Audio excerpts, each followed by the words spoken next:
Assalamualaikum warahmatullahi wabarakatuh. Selamat pagi dan salam sejahtera untuk kita semua. Puji dan juga syukur kita senantiasa panjatkan kehadirat Allah Subhanahu wa taala atas kepastian ilmunya. Kita pada kesempatan hari ini masih diberikan ruang dan waktu berikut dengan aktivitas dan juga rutinitas kita. Bang Kakak, mohon maaf hari ini Bapak tidak dapat melaksanakan pembelajaran secara langsung berkenaan dengan adanya kegiatan sekolah ya, yang memang tidak bisa ditinggalkan. Sesuai dengan agenda di minggu yang lalu, hari ini kita akan mempelajari sekaligus nanti bisa mendiskusikan ya materi mengenai seleksi masuk perguruan tinggi negeri.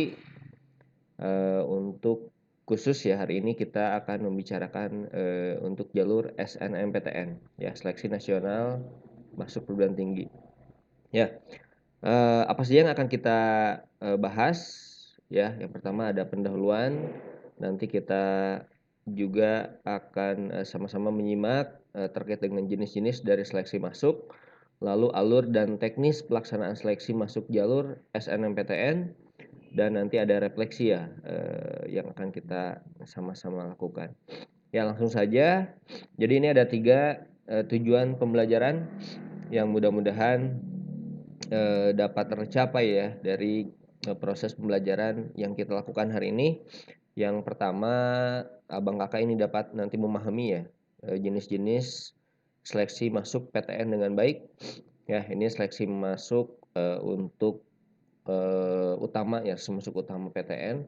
Yang kedua, peserta didik dapat membuat strategi ya persiapan mengikuti SNMPTN tahun 2022 dengan pastinya terencana.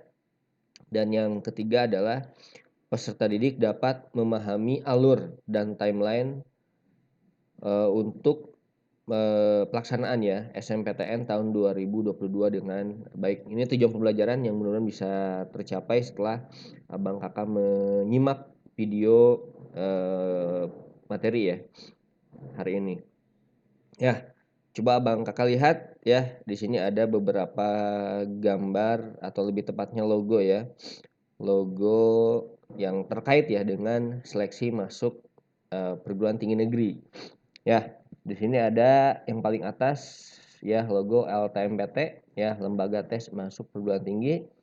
Yang kedua ada logo SNMPTN.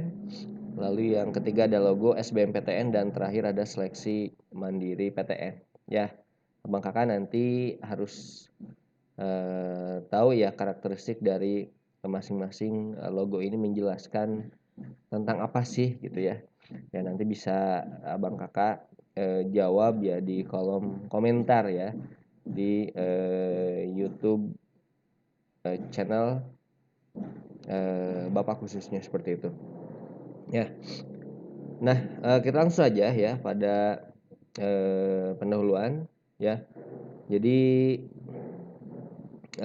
perlu disampaikan bahwa alur dan juga teknis pelaksanaan seleksi masuk perguruan tinggi negeri ini memang sudah diatur ya oleh pihak Kementerian Pendidikan, Kebudayaan, Riset dan Teknologi Republik Indonesia melalui Lembaga Tes Masuk Perguruan Tinggi ya, LTMPT.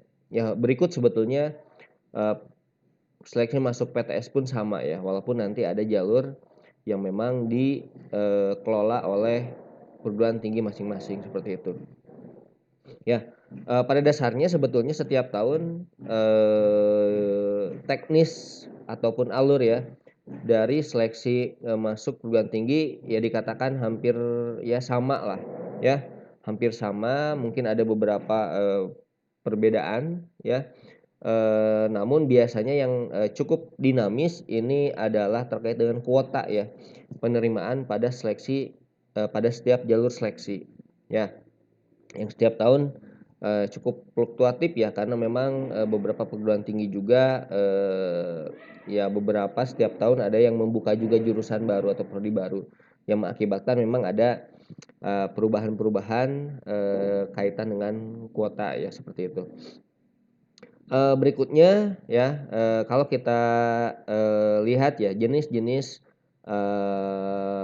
penerimaan mahasiswa, baru ya, khusus di perguruan tinggi negeri, ini memang, kita lihat penerimaan utamanya ini melalui, 3 jalur ya, yang akan dibuka untuk tahun 2022. Apa saja ya tadi, ya kita sudah lihat logo di atas, yaitu yang pertama seleksi nasional masuk perguruan tinggi negeri atau yang, disingkat dengan SNMPTN.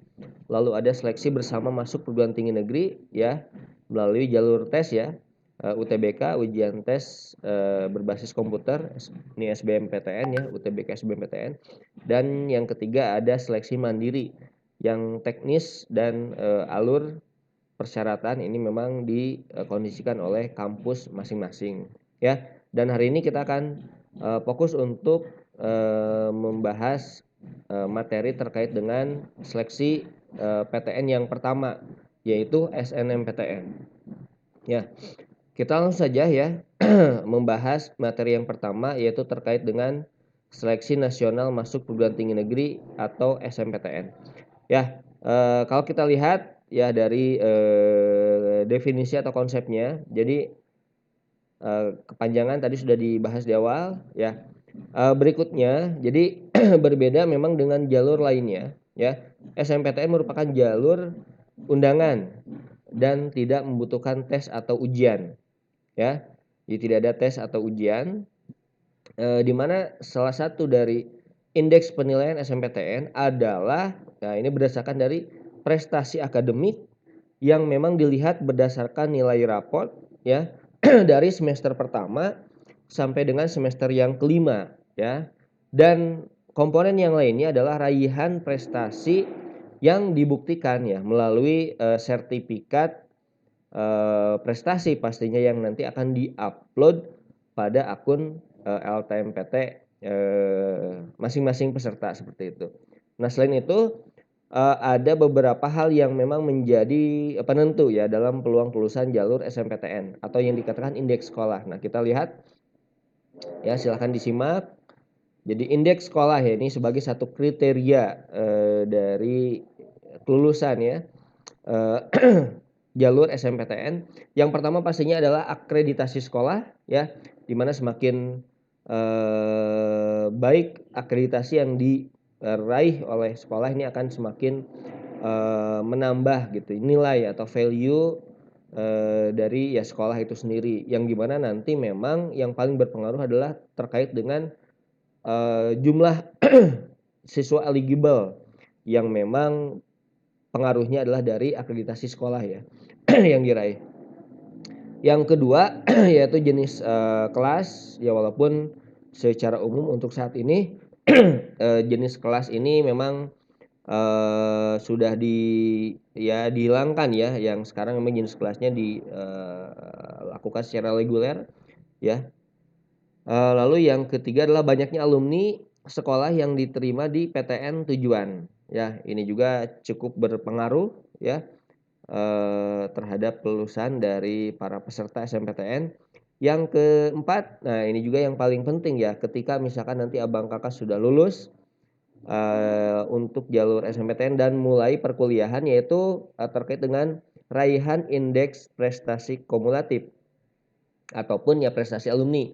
Ya, di, alumni sekolah di PTN yang dituju. Nah ini cukup berpengaruh, karena nanti akan dilihat juga gitu ya, apakah memang siswa atau alumni ya di sekolah tersebut ketika lulus lewat jalur SNMPTN ini dikatakan bagus gitu kan prestasinya atau tidak. Nah kalau bagus pasti, perguruan tinggi akan mempercayakan lah gitu ya, anak-anak yang lulus di jalur SN ya dari, alumni-alumni yang berprestasi baik ya di sekolah tertentu. Jadi ini pun harus diperhatikan nanti ketika misalkan abang kakak lulus ya, PTN pada jalur SNMPTN. Ya jadi harus betul-betul setiap semester, setiap tahun ditingkatkan ya. Khusus ya pada hal, indeks prestasi kumulatif ataupun ya kalau di SMA itu nilai rapotnya gitu ya. Selanjutnya yang kelima ya terkait dengan, indeks sekolah adalah prestasi, nah ini sekolah di bidang pendidikan ya. Artinya keikutsertaan pada kegiatan pendidikan atau perlombaan di berbagai, tingkat, baik daerah, nasional maupun internasional. Ini pun, sangat, berpengaruh ya. terhadap nanti ya kelulusan dari peserta didik di sekolah tertentu. Ya, jadi itu terkait dengan indeks sekolah yang menjadi salah satu dari penentu ya kelulusan peserta yang akan mengikuti SN. Lalu yang berikutnya adalah siswa yang dapat mengikuti SNMPTN memang ini dikatakan adalah siswa yang masuk ke dalam kategori siswa berprestasi ya berdasarkan dari hasil pemeringkatan sekolah yang tadi dibuktikan dengan raihan dari nilai rapot semester 1 sampai dengan semester yang kelima ya. Nah ini kita lihat ya alur dan teknik dari pemeringkatan siswa oleh sekolah. Nah ini jadi siswa yang berhak untuk mengikuti SNMPTN adalah siswa yang dinyatakan masuk ke dalam siswa dengan kategori siswa eligible ya. Pemeringkatan siswa eligible nah sejak tahun 2020 dilakukan oleh pihak sekolah ya. Oleh pihak sekolah berdasarkan dari raihan rata-rata nilai rapot terbaik ya dari semester 1 sampai dengan semester kelima. Di mana pemeringkatan nilai rapot dilakukan pada setiap jurusan IPA ya maupun IPS ya. Karena kita membuka di dua jurusan seperti itu. Nah, berikutnya kalau dikatakan mata pelajaran apa yang berpengaruh untuk pemeringkatan SNMPTN ya. Ini yang paling berpengaruh ya, ada di 6 mata pelajaran di setiap jurusan. Nah, untuk IPA di sini ada matematik, bahasa Indonesia, bahasa Inggris, kimia, fisika dan biologi. Dan untuk IPS di sini ada matematik, bahasa Indonesia, bahasa Inggris, sosiologi, ekonomi dan juga geografi ya. Dan ini untuk jurusan bahasa ya di SMA dan ada juga untuk satuan pendidikan SMK. Ya, jadi ini ke-6 mata pelajaran untuk pemeringkatan SNMPTN yang nanti masuk ke dalam kategori siswa yang eligible seperti itu. Ya.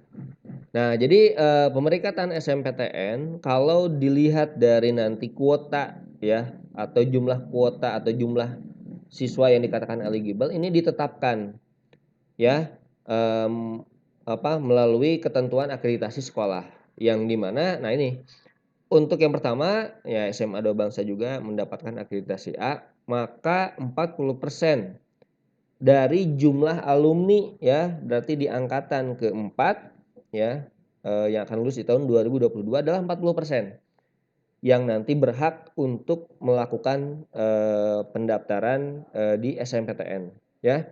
Nah untuk akreditasi B ini semakin sedikit ya siswa yang nanti bisa ikut mendaftar di SN jadi hanya 25%, untuk akreditasi C hanya 5% ya terbaik di sekolahnya. Ya, nah ini kalau kita estimasikan jumlah siswa yang eligible untuk alumni atau angkatan yang keempat. Nah ini untuk MIPA ya jurusan MIPA jumlah siswa ada 27, maka jumlah yang eligible kita akan ambil 11 siswa di jurusan MIPA yang nanti berhak untuk mengikuti SNMPTN ya. Untuk IPS di sini ada 28 siswa. Nah, maka kurang lebih ya 11 yang masuk nanti dalam kategori jumlah siswa yang eligible, maka jumlah dari 55 ya angkatan keempat yang akan mengikuti jalur SNMPTN adalah 22 ya. Jadi ya ini adalah 40% dari total alumni di angkatan keempat seperti itu. Kita lanjutkan tadi sudah disampaikan bahwa yang menentukan ya kelulusan atau ya dikatakan persyaratan siswa yang bisa dikatakan lulus ya tadi yang pertama dari rapot ya. Jadi rapot itu sebagai ya boleh dikatakan nanti filter yang pertama ya. Jadi filter yang pertama. Nah, maka setelah abang kakak ini masuk ke dalam 40% tadi siswa eligible, maka ketika nanti mendaftar abang kakak juga akan membubuhkan gitu ya prestasi yang sudah diraih selama abang kakak bersekolah di SMA 2 Bangsa. Nah, di sini ada beberapa rekomendasi prestasi yang dibuktikan tadi dengan sertifikat ya untuk jalur nih SNMPTN yang bisa nanti diupload ya di akun LTMPT abang kakak masing-masing. Apa saja nih? Ini rekomendasinya yang pertama KSN ya, prestasi KSN ya, apakah itu di tingkat kabupaten kota, provinsi atau nasional ini sangat, cukup besarlah pengaruh terhadap kelulusan ya. Jadi kompetisi, sains nasional. Yang kedua adalah O2SN ya, ini, di bidang olahraga ya. Jadi KSN, O2SN dan juga FLS2N di bidang seni ini adalah, 3 jenis perlombaan yang memang diselenggarakan oleh pemerintah yang nilai atau value lah terhadap kelulusan, di jalur SNMPTN cukup besar gitu. Selain itu ada juga LKTI gitu ya, esai, lalu, sertifikat yang lainnya ya yang cukup, recommended nih ada kegiatan prestasi debat gitu ya, baris berbaris, cerdas cermat. Nah ini, dikatakan cukup besarlah, value yang nanti bisa menambahkan gitu ya, nilai dari abang kakak untuk lulusan SNMPTN. Selanjutnya ada, opsi sertifikat yang lainnya gitu ya, jika memang sertifikat perlombaan atau juara perlombaan tadi tidak didapatkan. Ya walaupun ini kalau misalkan abang kakak, memiliki 3 sertifikat misalkan, kejuaraan dan semuanya berada di juara 1, 2, 3. Nah itu lebih baik opsi tadi yang pertama yang memang, untuk di-upload. Nah jikalau tidak ada atau jikalau misalkan dari, jumlah 3 sertifikat yang harus di-upload ternyata untuk sertifikat pemenang ini hanya ada 1 atau 2, maka bisa. Sisanya adalah mengambil opsi yang ini ya. Misalkan, paskibraka gitu ya, ini bisa juga di-upload nanti ya ataupun dipilih oleh abang kakak untuk, eee sebagai sertifikat untuk SNMPTN. Yang kedua juga bisa pelatihan atau keahlian khusus walaupun untuk yang kedua ini lebih banyak memang untuk, siswa SMK gitu ya, pasti mereka, punyalah keahlian khusus atau pelatihan ini. Yang ketiga yaitu nah ini bisa juga pengurus OSIS atau MPK dan, pengurus ekskul juga. Nah ini bisa juga upload pada waktu nanti pendaftaran SNMPTN. Lalu juga ada peserta perlombaan. Nah ini juga, bisa ya. Jadi, ini ada keempat lah opsi memang, jikalau memang sertifikat juara perlombaan tidak ada seperti itu. Nah berikutnya ini sebetulnya yang tidak direkomendasikan ya, untuk di-upload di, jalur SNMPTN ya. Di sini abang kakak bisa lihat ini yang memang, value-nya sangat, kecil malah bisa jadi tidak dipertimbangkan oleh masing-masing, kampus ya. Silakanlah ya bisa dilihat ya. Kita lanjutkan. Nah ini ya, pemilihan, PTN jalur SNMPTN. Nah, mulai di 2 tahun ke belakang, jadi pemilihan PTN untuk jalur SNMPTN ini bisa dipilih ya, maksimal 2 ya, 2 pilihan atau bisa 1 pilihan ya. Jikalau abang kakak akan memilih 2 pilihan PTN ya, pada jalur SNMPTN. Nah 2 pilihan itu seperti ini pilihannya. Jadi pilihan pertama, pilihan kedua yaitu diisi 1 jurusan plus 1 PTN atau politeknik ya. Bisa juga dengan 1 pilihan. Nah misalkan pilihan 1 diisi 1 jurusan plus 1 PTN atau politeknik dan pilihan yang kedua dikosongkan. Namun memang direkomendasikan untuk pemilihan PTN ini mengambil opsi 2 pilihan. Ya, pilihan 1 diisi, pilihan kedua diisi ya karena memang, cukup berpengaruh jugalah jikalau memang di pilihan 1 tidak diterima bisa jadi pilihan yang kedua diterima. Ya walaupun kalau melihat dari, rata-rata data statistik yang kebanyakan diterima itu di pilihan pertama ya. Di pilihan kedua memang sangat, kecil tapi ya itu, tergantung juga nanti pihak, kampus masing-masing. Berikutnya juga hal yang perlu diperhatikan pada jalur SNMPTN adalah nah ini ya, hal-hal yang perlu diperhatikan.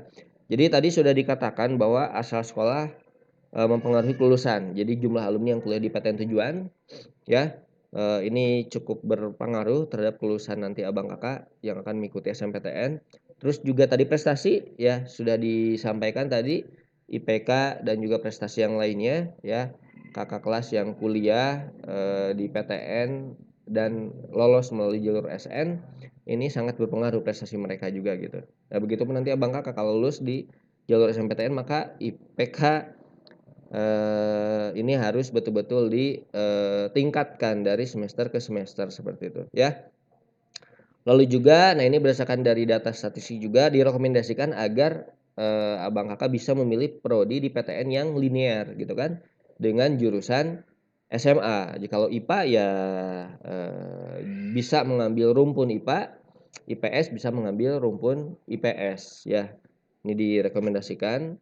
Lalu yang keempat, terdapat ketentuan tadi ya sudah dikatakan bahwa jika memilih 2 program studi, maka salah satu harus berada di PTN pada provinsi yang sama dengan lokasi sekolah. Jadi wajib jikalau memilih 2 pilihan PTN maka satu itu harus di provinsi yang sama dengan lokasi sekolah, berarti PTN yang ada di Jawa Barat seperti itu ya. Sangat banyak, ada IPB, ada ITB, Unpad, UPI, lalu ada UIN juga ya, ada Unsika, ada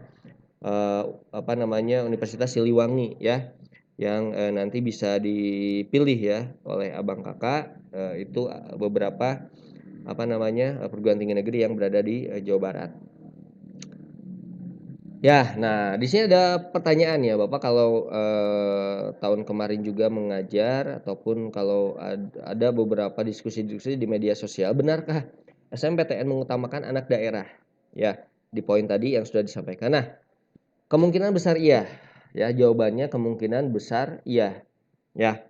Nah, kita lihat satu contoh ya. 5 asal provinsi ya yang paling banyak diterima di jalur SNMPTN di Universitas Indonesia. Ingat, UI itu memang berada di Depok ya, Depok, Jawa Barat ya. Walaupun sering kita mendengar UI Jakarta ya, walaupun secara domisili berada di Jawa Barat ya.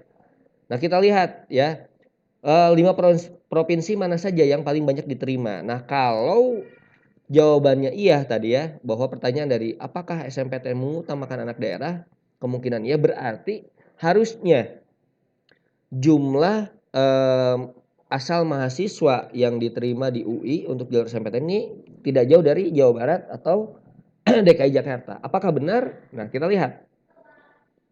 Ternyata iya ya. Jadi yang pertama asal sekolah yang diterima pada jalur SNMPTN untuk Universitas Indonesia ini ada di DKI Jakarta. Yang kedua Jawa Barat, yang ketiga Banten, ya artinya masih dekat lah ya dengan lokasi kampus. Yang keempat Jawa Timur dan yang kelima Jawa Tengah. Ya, nah ini dikatakan ya bahwa benar gitu ya.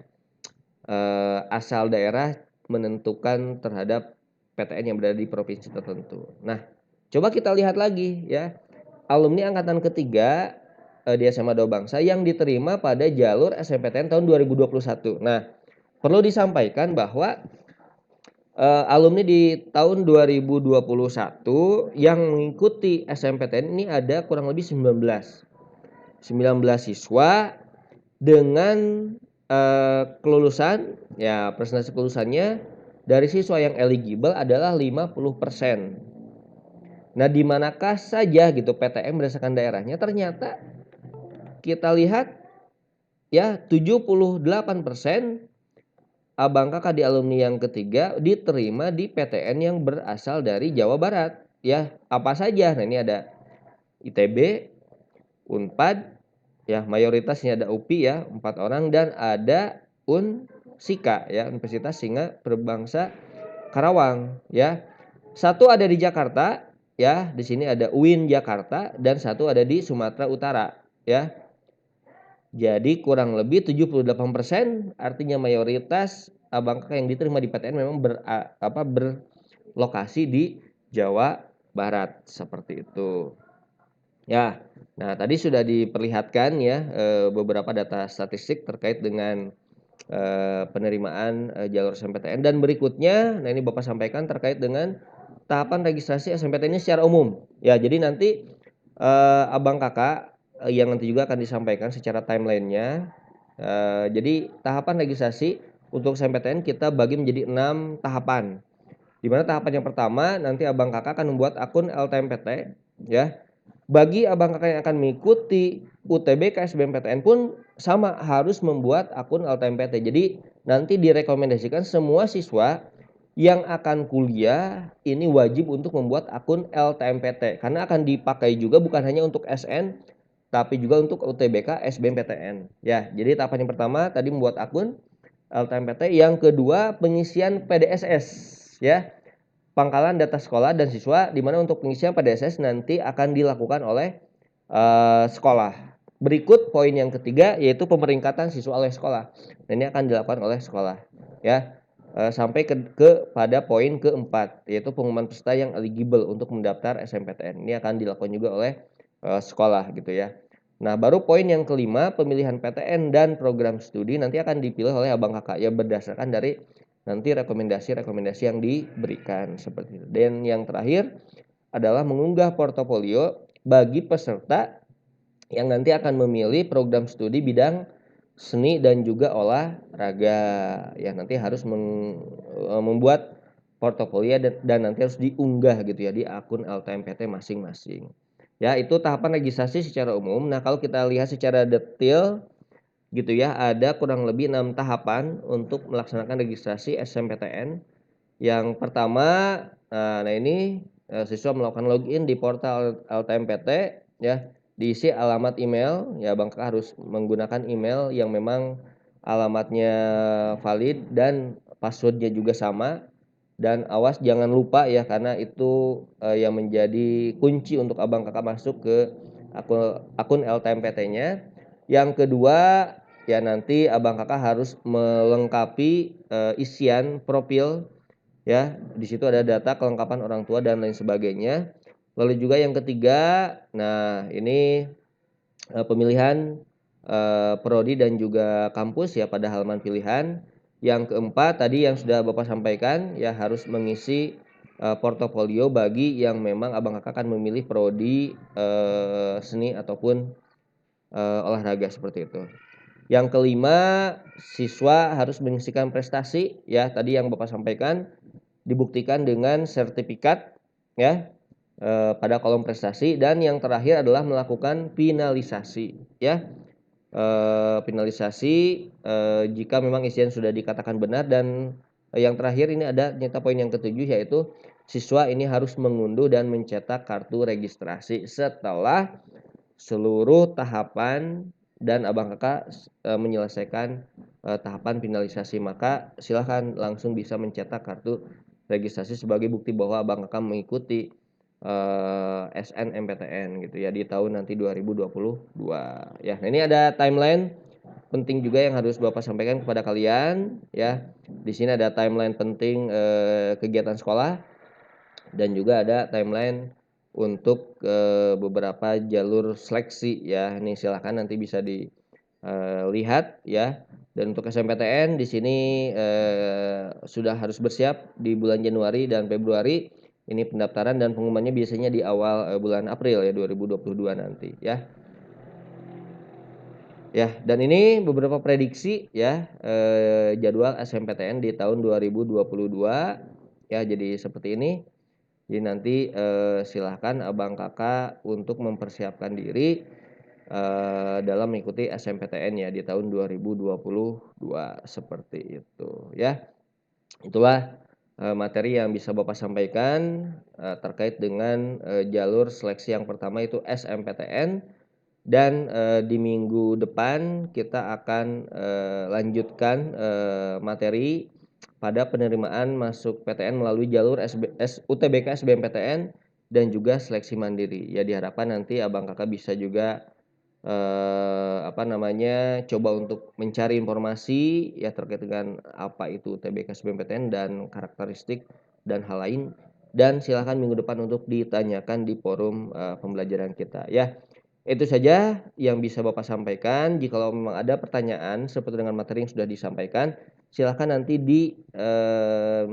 dituliskan saja di kolom komentar yang pada pertemuan minggu depan kita akan bahas atau akan Bapak jawab pertanyaan yang Abang, Kakak, buat.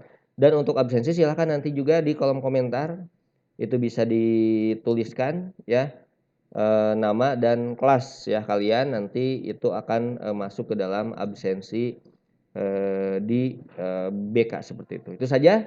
Terima kasih atas segala, atensi atau perhatian dari kalian. Terima kasih dan saya tutup dengan ucapan alhamdulillahirabbil alamin. Billahi taufik wal hidayah. Wassalamualaikum warahmatullahi wabarakatuh.